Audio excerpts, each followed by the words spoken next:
Jim Edwards here down on the ground in Las Vegas. I'm joined by Kevin Lee, who has been training here today in Extreme Couture.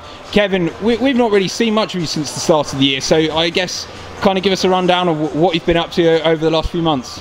So basically I've just been changing up everything. You know, I've had to change the way I'm training, change my my diet, change my nutrition. When I told them at the end of last year, when I come back, the folks is gonna see a completely different me, and I think I'm gonna shock a lot of people, and I think I'm gonna turn some eyeballs onto this sport.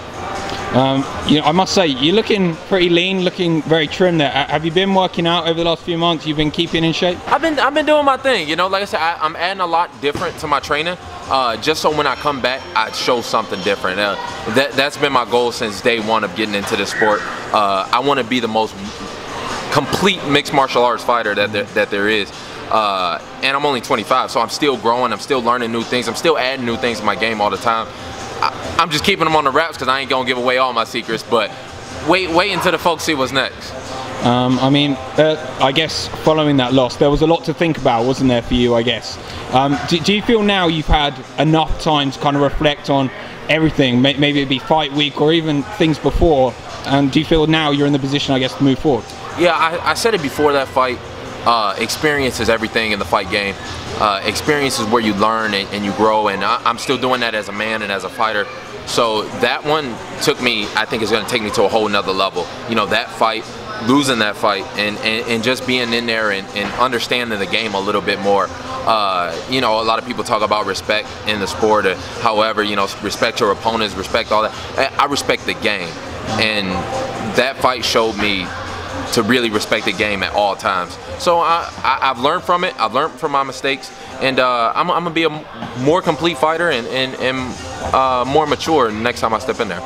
When you do kind of reflect on it, what were the key lessons, I guess, that you kind of took away? I know you don't want to give away too much, but when you kind of think back to that week, like what could you have done better, maybe? It's the mental side of it. You know, I guess everybody says it that the game is 90% mental and 10% physical, but we don't really train it that way.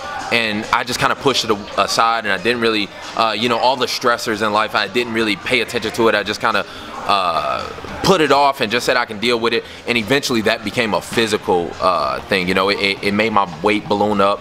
It gave me a staph infection. It broke my body down so much. So now I'm gonna be able, in camp and in fight week or whatever it is, be able to address those mental issues going into, so I can perform at my best. Because you didn't see the best me that night. That's all it boiled down to. So the next time that's my sole focus. Whatever happens is what's gonna happen, but you're gonna see a complete different me, and it's gonna be 100% of what I am. In the immediate aftermath, you were kind of referring to the weight a bit. You said, I might not fight again at 155 pounds. Obviously, you are. We are expecting you to return at lightweight. What kind of changed, I guess, from the immediate aftermath to your decision to keep fighting at lightweight? It's kind of the settling. You know, once I get settled into it, once I start to understand what all went wrong, you know, when something like that happens and you don't foresee it, you want to blame it on something. You know, you want to kind of pick that, oh, like, oh, did I wear the wrong underwear today, or did I do this, did I cut weight the wrong way, or whatever it is. And that was like my immediate reaction, and I think that's kind of natural. But as I went back, I sat back, I looked at my game, I looked at my weight, I kind of looked at all the rest of the weight cuts that I had, and I feel like I can make it better. So I'm gonna give it a couple more runs. I'm still pushing for that 165 division. I still think that that's the smarter move to be made. I think something has to be done with weight cutting in MMA, and I wish more guys would come out and talk about it and push for a 165 and 175 division. But in the meantime, I think I can change up some of my diet, change up my game a little bit, and make 155 safely. Well, we're not, I guess, going to see a 165-pound division, but is there anything else you would like to see done, I guess, in weight management or kind of weight cutting? I think California has the best plan. You know, that 10-point must system.